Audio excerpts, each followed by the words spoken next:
Assalamualaikum warahmatullahi wabarakatuh. Perkenalkan, nama saya Frinda Cici Ayuni dengan NIM 2018-210736. Di sini saya akan mempresentasikan terkait proposal metodologi penelitian dengan judul Pengaruh Struktur Kepemilikan, Likuiditas, Profitabilitas terhadap Kebijakan Dividen pada perusahaan manufaktur yang terdaftar di Bursa Efek Indonesia pada periode 2016 sampai 2019. Di sini saya akan menjelaskan terkait latar belakang terlebih dahulu. Jadi pada masa kini pasar modal ini berperan penting dalam perekonomian di Indonesia. Karena dengan terciptanya pasar modal ini dapat membantu pihak-pihak melakukan transaksi jual beli saham atau juga disebut dengan investasi saham.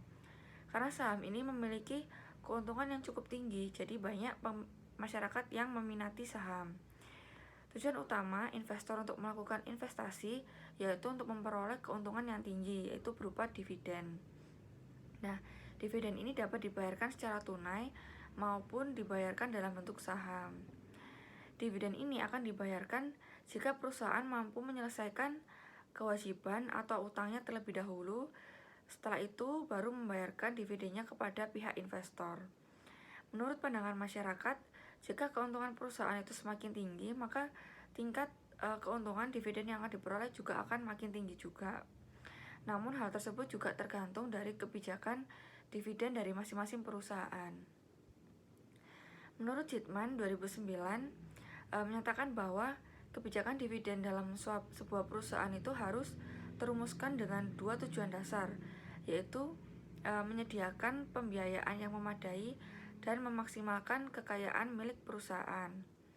Kebijakan dividen ini mempengaruhi variabel-variabel berikut, diantaranya struktur kepemilikan, likuiditas, dan juga profitabilitas. Menurut Sugiharto 2009 menyatakan bahwa struktur kepemilikan saham ini merupakan suatu perbandingan dari saham yang dimiliki orang dalam perusahaan dengan saham yang dimiliki oleh investor.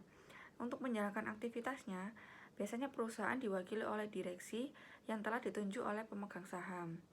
Struktur kepemilikan ini terdiri dari struktur kepemilikan institusional dan struktur kepemilikan manajerial. Struktur kepemilikan institusional ini merupakan proporsi jumlah saham yang dimiliki oleh pihak perusahaan pada akhir tahun, sedangkan struktur kepemilikan manajerial merupakan persentase kepemilikan saham terbesar yang dimiliki oleh perusahaan. Lalu, likuiditas ini adalah kemampuan perusahaan dalam membayarkan kewajibannya. Tinggi rendahnya suatu likuiditas dapat mempengaruhi kebijakan dividen di sebuah perusahaan. Selanjutnya, profitabilitas. Profitabilitas adalah perbandingan yang digunakan untuk mengetahui kemampuan perusahaan dalam memperoleh laba dan pendapatan dari penjualan aset dan ekuitas berdasarkan pengukuran tertentu. Seringkali banyak ditemui terkait dengan pengamatan sebuah perusahaan dengan tingkat profit yang tinggi atau tingkat pengembalian yang tinggi atas investasi. Nah, biasanya perusahaan tersebut tidak menggunakan pendanaan dari utang untuk membiayai kebutuhan pendanaan, melainkan dengan membiayai sebagian besar kebutuhan pendanaan dengan menggunakan dana keuangan yang dihasilkan sendiri maupun yang dihasilkan secara eksternal. Kemudian, rumusan masalahnya adalah yang pertama, bagaimana pengaruh struktur kepemilikan terhadap kebijakan dividen. Yang kedua, bagaimana pengaruh likuiditas terhadap kebijakan dividen. Yang ketiga, bagaimana pengaruh profitabilitas terhadap kebijakan dividen. Yang keempat, apakah struktur kepemilikan, likuiditas, dan profitabilitas berpengaruh secara simultan terhadap kebijakan dividen. Lalu untuk tujuan masalahnya adalah yang pertama, untuk menganalisis pengaruh dari struktur kepemilikan terhadap kebijakan dividen. Yang kedua, untuk menganalisis pengaruh dari likuiditas terhadap kebijakan dividen. Yang ketiga, untuk menganalisis pengaruh profitabilitas terhadap kebijakan dividen.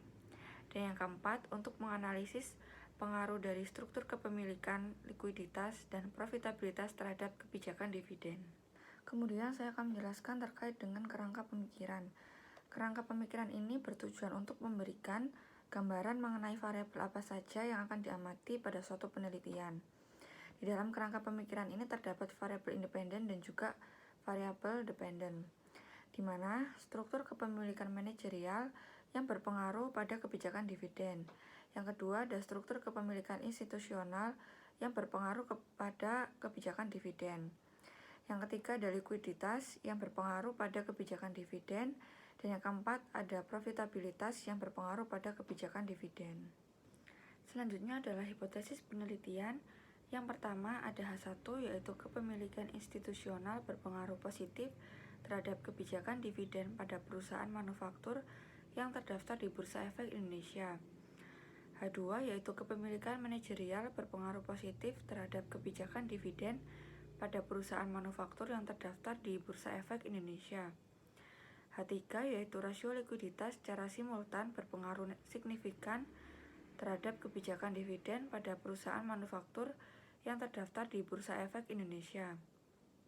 Yang keempat, ada H4 yaitu rasio profitabilitas berpengaruh secara signifikan terhadap kebijakan dividen pada perusahaan manufaktur yang terdaftar di Bursa Efek Indonesia. Kemudian yang terakhir ada H5 yaitu struktur kepemilikan, likuiditas, dan profitabilitas berpengaruh signifikan terhadap kebijakan dividen pada perusahaan manufaktur yang terdaftar di Bursa Efek Indonesia. Selanjutnya saya akan menjelaskan terkait dengan metode penelitian. Yang pertama itu ada rancangan penelitian.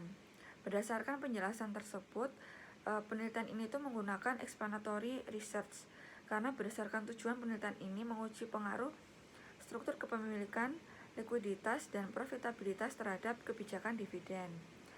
Lalu yang kedua ada batasan penelitian. Pada penelitian ini juga terdapat batasan penelitian yaitu sebagai berikut.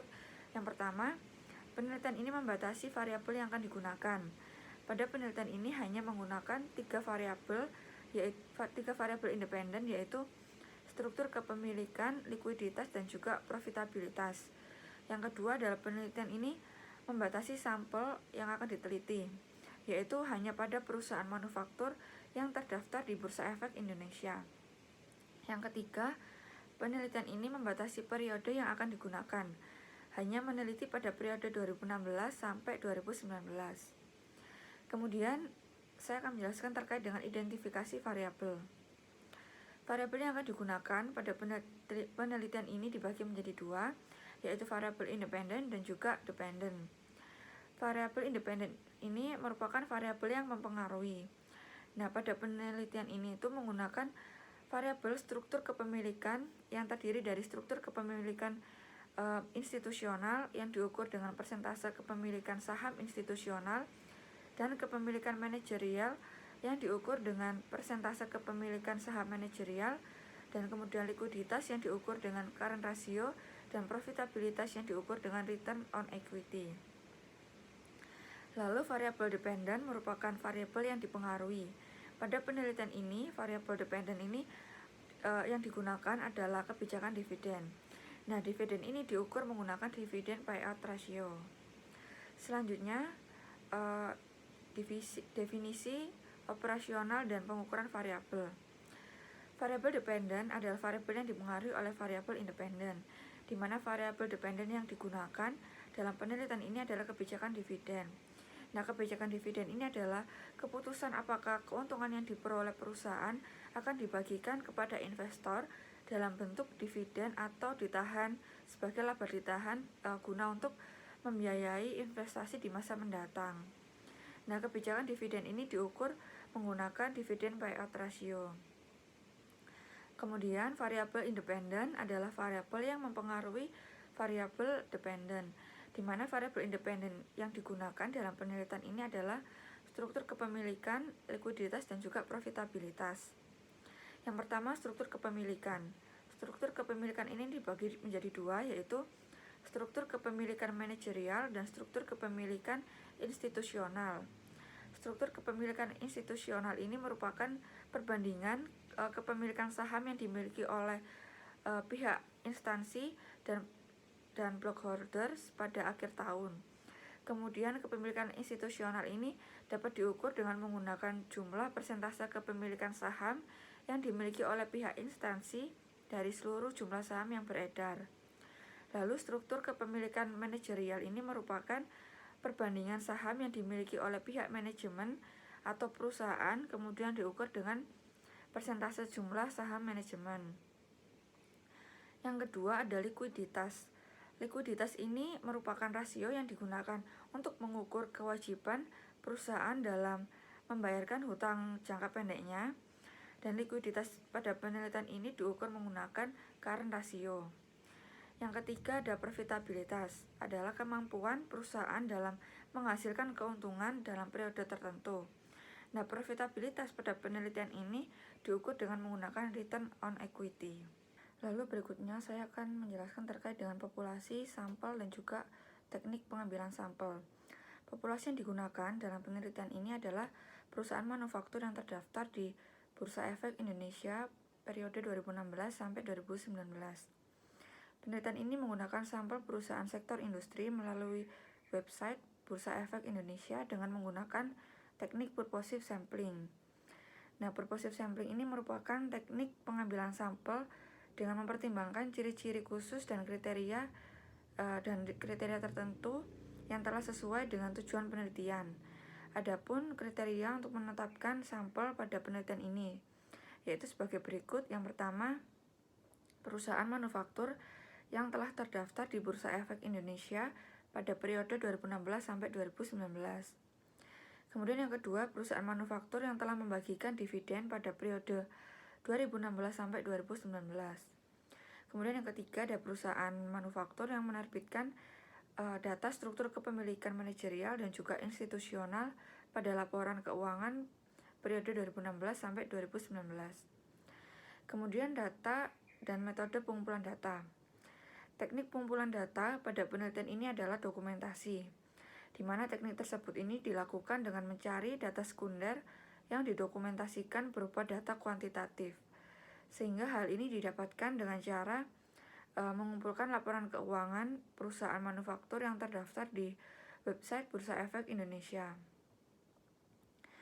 Kemudian teknik analisis data. Teknik analisis data ini menjelaskan terkait dengan analisis dari hasil penelitian terhadap variabel yang diteliti.